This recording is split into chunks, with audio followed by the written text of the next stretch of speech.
Hello दोस्तों, कैसे हैं आप सब। आशा करते हैं आप सब मस्त होंगे। और आप सभी को पता होगा कि आप सभी का फिजिक्स का एग्ज़ाम हुआ था 23 जून को, ठीक है। तो उनमें से आप लोग कितना क्वेश्चन बना पाए थे। और इस बार जो है 70 में 40 बोला था बनाने के लिए, और आप लोग कितना बना पाए हैं। और जो है बहुत अच्छे तरीके से बना लिए होंगे, ठीक है। क्योंकि क्वेश्चन अच्छा ही था, क्योंकि 70 में 40 बनाना कोई बहुत बड़ा बात नहीं है। और मैंने जो है 4 गलती कर चुका था, ठीक है। कितने? 4 मैंने गलती किया था। चलिए जानेंगे और क्वेश्चन को सही करेंगे। देखिए फिजिक्स का पेपर है, क्लास 12 क्वेंट्री एग्जामिनेशन जून 2025 का है, ठीक है। देखिए आप चलिए फिजिक्स का है, ठीक है। तो चलिए शुरू करते हैं। पहला नंबर क्वेश्चन यहाँ पे देखिए कि वैद्युत आवेश का बीमीय सूत्र क्या है। तो आपको पता है वैद्युत आवेश क्यू इक्वल टू क्या होता है, आई टी होता है ना। तो आई का होता है ए और इसका होता है टी, तो इसका बीमा हो जाएगा ए टी। तो ऑप्शन नंबर जो है बी इसका सही जवाब होगा। चलिए दूसरा नंबर क्वेश्चन की ओर बढ़ते हैं। तो यहाँ पे दूसरा नंबर क्वेश्चन देख सकते हैं आप लोग कि दो बिंदु आवेश के बीच लगने वाले बल को नियंत्रित करने वाले नियम को क्या कहा जाता है। तो इसको कहा जाता है कूलम के नियम, ठीक है। तो कूलम के नियम क्या होता है, तो F equal to 1/4 Q1 into Q2 upon r square हो जाता है, ठीक है। ये आपको याद रखना है। चलिए तीसरा नंबर क्वेश्चन आपके सामने है कि निम्नलिखित में से कौन सी भौतिक राशि सदिश है। तो याद होगा आप सभी को ये क्वेश्चन बहुत ही अच्छा है कि कौन सी राशि है, क्या है, सदिश राशि है। तो वैद्युत तीव्रता, वैद्युत तीव्रता क्या होता है, E इक्वल टू क्या होता है, F अपान क्या होता है, F अपान Q होता है, ठीक है। तो यही सही जवाब होगा। ऑप्शन नंबर जो है इसका सी सही जवाब होगा। चलिए अब देखिए चारवां नंबर क्वेश्चन आपके सामने है कि चारवां नंबर क्वेश्चन क्या कर रहा है कि वैद्युत क्षेत्र ई में ई वेक्टर एवं पी वेक्टर आघूर्ण वाले द्विध्रुव पर लगने वाले बल आघूर्ण क्या होता है। तो बल आघूर्ण आप लोग पढ़े थे, क्या पढ़े थे कि बल आघूर्ण टाउ इक्वल टू क्या होता है, पी ई साइन थीटा। तो साइन थीटा जब हटेगा तो यहाँ पे क्रॉस गुणन होगा, ठीक है। ऑप्शन नंबर जो है इसका ए करेक्ट आंसर हो जाएगा। अब चलिए पांचवा नंबर क्वेश्चन यहाँ पे देख सकते। पांचवा नंबर क्वेश्चन है कि वैद्युत क्षेत्र की तीव्रता का मात्रक है। तो वैद्युत क्षेत्र की तीव्रता क्या होता है, E equal to F upon q होता है। तो एफ का मात्रक होता है न्यूटन और आवेश का मात्रक कूलम, तो न्यूटन बटे कूलम। तो ऑप्शन नंबर बी इसका सही जवाब है। चलिए 6 नंबर क्वेश्चन है कि आवेश का परिमाणीकरण दर्शाता है। क्या दर्शाता है कि कणों पर आवेश होता है, एक आवेश को नष्ट नहीं किया जा सकता, एक कण पर न्यूनतम अनुमेय आवेश होता है। तो ऑप्शन नंबर इसका सी करेक्ट आंसर हो जाएगा। अब चलेंगे 7वां नंबर क्वेश्चन की ओर। देखिए 7वां नंबर क्वेश्चन की बिंदु आवेश के कारण r दूरी पर वैद्युत विभव का मान होगा। तो बिंदु आवेश के कारण r दूरी पर विभव का मान क्या होगा। तो r दूरी पर फॉर्मूला क्या होता है, ये पहले जानना पड़ेगा। फॉर्मूला होता है विभव बोला है तो v इक्वल टू क्या होता है, बिंदु आवेश के कारण बोला है तो v इक्वल टू क्या होता है, के पी अपान आर, ठीक है। के पी अपान क्या होता है, के Q1 into Q2 upon R, ठीक है। ये होता है। तो ऑप्शन नंबर जो इसका सी होगा। आर के क्या होता है, कर्मानुपाती होता है, ठीक है। ये याद रखना है। अब चलिए 8वां नंबर क्वेश्चन आपके सामने कि निर्वात की वैद्युतशीलता का ऐसा मात्रक क्या होता है। तो निर्वात की वैद्युतशीलता का ऐसा मात्रक क्या होता है, तो कूलम स्क्वायर बटे न्यूटन मीटर स्क्वायर। तो कूलम स्क्वायर बटे में है तो ऊपर जाएगा तो इन्वर्स, और बटे मीटर स्क्वायर ऊपर में जाएगा तो metre inverse two. Option number B इसका सही जवाब है। चलिए 9वां नंबर क्वेश्चन है कि एक वैद्युत क्षेत्र में विक्षेपित कर सकता है, एक वैद्युत क्षेत्र जो है क्या विक्षेपित कर सकता है, न्यूट्रॉनों को, ठीक है, या फिर गामा किरणों को, एक्स किरणों को, या अल्फा कणों को, ठीक है। जिस पर आवेश होता है वही जो है वैद्युत क्षेत्र को विक्षेपित कर सकता है। तो ये सब पर आवेश नहीं होता है, तो अल्फा कणों पर आवेश होता है। ऑप्शन नंबर डी इसका सही जवाब हो जाएगा, ठीक है। अब यहाँ पे देख सकते हैं कि 10वां नंबर क्वेश्चन है कि एक कूलम आवेश में कितने इलेक्ट्रॉन होते हैं। तो एक कूलम आवेश में कितने इलेक्ट्रॉन होते हैं, तो मैं यहाँ पे सॉल्व किया था, देख सकते हैं एग्जाम में मैंने यहाँ पे सॉल्व किया था, और इस मेरा जो आंसर आया था ऑप्शन नंबर सी, और यही सही जवाब है, ठीक है। और हम ये दोनों में कन्फ्यूज हो गए थे हम, ठीक है, लेकिन फिर भी मैंने ये एठो मार दिया था, ठीक है, और राइट हो गया। चलिए अब देखिए एक वोल्ट विभवांतर पर त्वरित करने पर इलेक्ट्रॉन की ऊर्जा होती है। बताइए 1 वोल्ट विभवांतर पर त्वरित करने पर ऊर्जा क्या होती है, तो 1 इलेक्ट्रॉन वोल्ट, ठीक है। ये परिभाषा पूछा गया है।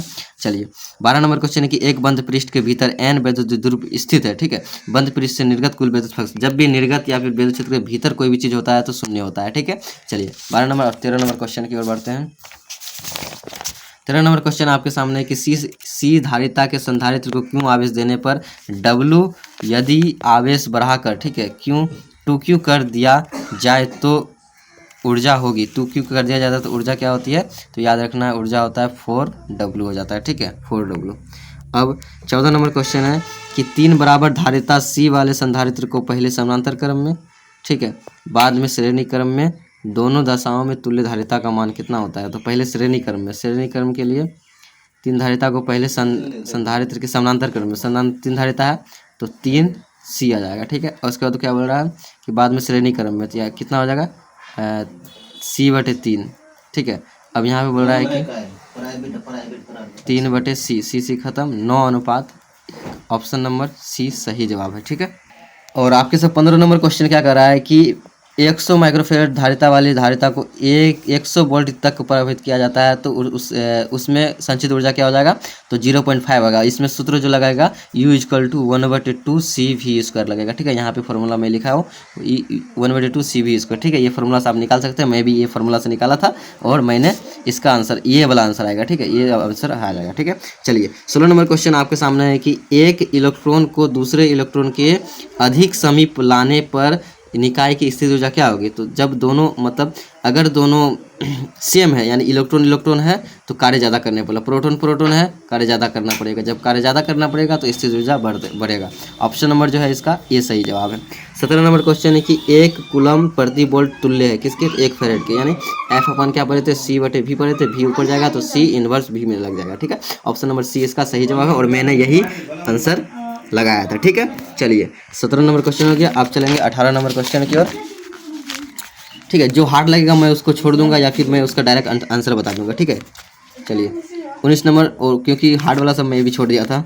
और 18 नंबर क्वेश्चन है कि एक गोलाकार चालक की वैद्युत धारिता 1 पिकोफैराड है तो इसकी त्रिज्या क्या होगी। तो इसका सही जवाब होगा ऑप्शन नंबर ए, 9 × 10⁻⁹ मुझे लग रहा था यही होगा, ठीक है, लेकिन मैंने इसको आंसर नहीं दिया था क्योंकि कन्फ्यूज़ था, ठीक है। उतना कौन सोल्व करने जाता है, इसलिए मैं इसे छोड़ दिया था, ठीक है। यदि एक इकाई धनावेश को हवा में रखा जाए तो ये क्वेश्चन तो फंस गया था क्योंकि ऑक्सफोर्ड से मैं देखा था, तो ये ऑप्शन नंबर ए इसका सही जवाब है। चलिए 2 प्लेटों जिसमें प्रत्येक का क्षेत्रफल ए है, अल्प दूरी डी पर एक दूसरे के समानांतर रखी है, उन पर क्रमशः +Q - Q आवेश है, तो दोनों प्लेटों के बीच में विद्युत क्षेत्र होगा। मैं देखिए ये वाला मार दिया था, ठीक है, क्योंकि Q आवेश देख करके मैं ये वाला मार दिया था, लेकिन ये वाला ऑप्शन मैं देखा ही नहीं था, ठीक है, नहीं तो मैं ये मारता, ठीक है, लेकिन ये वाला मार दिया था, इसमें भी कंफ्यूज थे। चलिए एक गलती तो मेरा यहीं से शुरू हो गया था गलती, ठीक है, वो एक ठो उधर भी गलती था सर, ठीक है। अब चलिए 21 नंबर क्वेश्चन है, क्या करा 21 नंबर क्वेश्चन की एक वैद्युत द्विध्रुव को असमान वैद्युत क्षेत्र में रखा जाता है, यह समानतः अनुभव करता है, क्या अनुभव करेगा, ये क्वेश्चन को मैंने नहीं बनाया था, ठीक है। इसका सही जवाब एक बल आघूर्ण व एक बल और एक बलाघूर्ण दोनों होगा, ठीक है, ये मैंने नहीं बनाया था।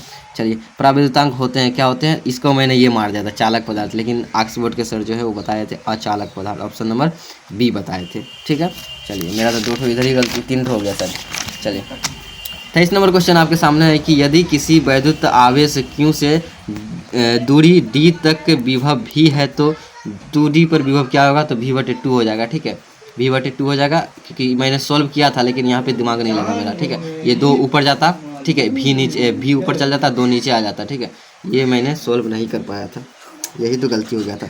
चलिए एक तो ये 3 ठो इधर ही हो गया, ठीक है। संधारित्र संग्रहित करता है, ठीक है, आवेश को, इसको मैंने मार दिया था आवेश, ये लगा के 4 ठो गलती हो गया था मेरा, लेकिन ये संधारित्र ऑक्सफोर्ड के सर जो है वो बताए थे हमारे ए और बी दोनों होंगे, ठीक है, तो दोनों सही हो गया इसका।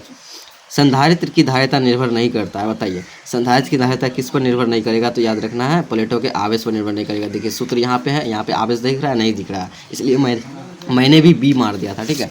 चलिए अब देखिए 26 नंबर बिंदु आवेश के लिए गॉसियन पृष्ठ होता है, इसको मैंने एक गोला मारा था, ठीक है। चलिए ये सही है। निर्वात के लिए प्रावैद्युत स्थिरांक होता है, निर्वात के लिए प्रावैद्युत स्थिरांक क्या होता है, 1 के बराबर होता है, ठीक है। और जल के लिए 80 होता है, और क्या बोलता है कुचालक पदार्थ के लिए 1 से अधिक होता है, और सुचालक या फिर सुचालक पदार्थ के लिए क्या होता है, अनंत होता है। ये भी आपको याद रखना है और हमें भी याद रखना है भाई, हम भी पढ़ रहे हैं, ठीक है। अब चलिए वोल्ट मीटर को वैद्युत परिपथ में किस क्रम में जोड़ा जाता है, तो वोल्ट मीटर को समानांतर क्रम में, अगर आ मीटर रहेगा तो श्रेणी क्रम में, ठीक है। ये क्वेश्चन को मैंने बहुत अच्छी तरीके से मैं इसको बी मारा था, राइट, ठीक है। चलिए यहाँ पे देखिए किसी धातु में मुक्त इलेक्ट्रॉन बिना किसी बाह्य क्षेत्र के किस प्रकार गति करेगा, बिना किसी के बाह्य क्षेत्र के, मैंने ये ठो टिक करके रख दिया था लेकिन इसको मैंने छोड़ दिया था, ठीक है, लेकिन ऑक्सफोर्ड के सर ये बताए थे, ऑप्शन नंबर सी बताए थे, ठीक है। चलिए अब देखिए 30 नंबर क्वेश्चन, एक बिंदु आवेश के कारण 2 वैद्युत क्षेत्र रेखाएं क्या हो सकती है, तो याद रखना ये कभी भी प्रतिच्छेद नहीं करता है, तो हम लोग क्या पढ़े थे, एक समानांतर होता है, ठीक है, समानांतर होता है और ये कभी एक दूसरे को प्रतिच्छेद नहीं करता है। चलिए 31 नंबर क्वेश्चन है, आवेश के पृष्ठ घनत्व का आवेश के पृष्ठ घनत्व का मात्रक क्या होता है? पृष्ठ घनत्व क्या होता है? सिग्मा इक्वल टू क्या होता है? क्यू अपान ए होता है। क्यू का मात्रक क्या होगा? सी, और ए का मात्रक क्या होता है? Metre square. मीटर स्क्वायर ऊपर जाएगा तो क्या होगा? मीटर माइनस में आ जाएगा। तो ऑप्शन नंबर जो है इसका ये सही जवाब है। ठीक है, आप लोग का कितना सही होगा वो आप लोग कमेंट में जरूर बताइएगा। अब देखिए कूलम बल कौन है? अब बताइए इसमें कूलम बल क्या करता है? विद्युत बल या केंद्रीय बल? तो याद रखिए ये दोनों, ये भी मैंने सही किया था। चलिए, अब जब किसी वस्तु को आवेशित किया जाता है तो उसका द्रव्यमान क्या हो सकता है? अब ये नहीं बताया कि कौन सा आवेश है, ऋण आवेश है कि धन आवेश। तो आवेश जब यहाँ पे नहीं बताया गया है तो यहाँ पे बढ़ भी सकता है, घट भी सकता है। चलिए, यहाँ तक तो मेरा सही था, उधर ही 4 ठो गलती था। ठीक है, इधर मेरा एक भी गलती नहीं हुआ है। अब देखिए, किसी सूक्ष्म वैद्युत द्विध्रुव के मध्य बिंदु से r दूरी पर, वही वाला बोला है। ठीक है, अक्षीय स्थिति वाला। ठीक है, r square KP upon r square, तो आर स्क्वायर को एक समानुपाती होता है। ठीक है, अगर यहाँ पे अगर क्या बोल रहा है वैद्युत विभव आ जाता तो क्या हो जाता? वैद्युत विभव ही है, विभव है। अगर वैद्युत क्षेत्र आ जाता तो क्यूब के हो जाता। ठीक है, चलिए अब देखिए, आवेशित खोखले गोलीय चालक के अंदर वैद्युत क्षेत्र की तीव्रता क्या होता है? तो अंदर कोई भी चीज होता है तो शून्य होता है। अंदर वैद्युत क्षेत्र रहे, वैद्युत फ्लक्स रहे तो क्या हो जाता? शून्य हो जाता। दो प्रतिरोध R एवं 2R को एक वैद्युत परिपथ में श्रेणी क्रम में जोड़ा जाता है। तो R तथा 2R में उसमें ऊर्जा का मान क्या होता है? इसका फॉर्मूला होता है I स्क्वायर RT फॉर्मूला लगता है। ठीक है, तो R1 इक्वल टू बचे क्या है? R2 बटे क्या होगा? R2 2R। ठीक है, इतना आ गया। और देखिए इसका मान I स्क्वायर RT था। R की जगह एक बार रखना है R और एक बार रखना है R2, दोनों को अनुपात करके इतना आंसर आ जाएगा। मैंने यहाँ पे क्या किया था बोले तो R काट दिया था, यहाँ एक आएगा यहाँ 2, इस तरह से मैंने सोल्व किया था, लेकिन फिर भी मैं कन्फ्यूज था, नहीं मारा था लेकिन सही आ गया था आंसर। 37 नंबर क्वेश्चन है कि किसी चालक के अपवाह वेग VD और आरोपित बल E के बीच संबंध क्या होता है? तो VD समानुपाती E के होते हैं। ठीक है, अब किसी चालक का विशिष्ट प्रतिरोध क्या होता है? तापमान बढ़ने से विशिष्ट प्रतिरोध बढ़ता है। ये भी मैंने सही किया। अब देखिए, स्थिर विभवांतर पर किसी विद्युत परिपथ का प्रतिरोध आधा कर दिया जाता है तो उसका उसमें मान क्या होता है? दुगुना हो जाता है। आधा करने पर क्या होता है? तो दुगुना हो जाता है सर। तो ये मैंने छोड़ दिया था, लेकिन ऑक्सफोर्ड के बाद मैंने उसको टिक कर दिया था, क्योंकि जब एग्जाम के टाइम होगा तो उसको में हमको रिवीजन करना है। एक तार में 1 एम्पीयर धारा प्रवाहित हो रही है, तो यदि इलेक्ट्रॉन का आवेश इतना है तो प्रति सेकंड धारा में प्रभावित क्या होगा? तो ये ऑप्शन नंबर ए होगा। इसको मैंने सोल्व नहीं किया था, मेरा दोस्त जो बगल में था वो बोल रहा था कि सोल्व मत करो, आगे बढ़ो, क्योंकि जल्दी जल्दी बनाना था हम लोग को, उसको घर जाना था। चलिए, 41 नंबर का विशिष्ट प्रतिरोध का मात्रक क्या? तो विशिष्ट प्रतिरोध ओम मीटर होता है, और विशिष्ट चालकता का मात्रक बोलेगा तो ओम इनवर्स मीटर इनवर्स लग जाएगा। ठीक है, ये भी मैंने बनाया था। किसी तार का प्रतिरोध इतना है, ये क्वेश्चन तो फंस गया था। ठीक है, किसी तार का प्रतिरोध इतना है तो इसका विशिष्ट देखिए 2 को 0 में याद रखता था, 2 को 0, ऑप्शन नंबर डी इसका सही जवाब है। अब समानांतर क्रम में 10 ओम के प्रतिरोधों को जोड़ा जाता है तो इसका सही जवाब होगा देखिए 1/10, 1/10 हो जाएगा 2/10, और काट देंगे तो इसका हो जाएगा तुल्य प्रतिरोध R इक्वल टू कितना? 5। चलिए, यहाँ तक 40 हो गया होगा। ठीक है, तो मिलते हैं नेक्स्ट वीडियो में, तब तक के लिए जय हिंद, धन्यवाद। और आप लोग बताइए कितना सही जवाब हुआ आप सभी को। ठीक है, और चलिए तो फिर अगले क्वेश्चन को लेकर आएंगे, मैं कितना जवाब दिए नहीं दिए हैं। ठीक है, चलिए मिलते हैं नेक्स्ट वीडियो में।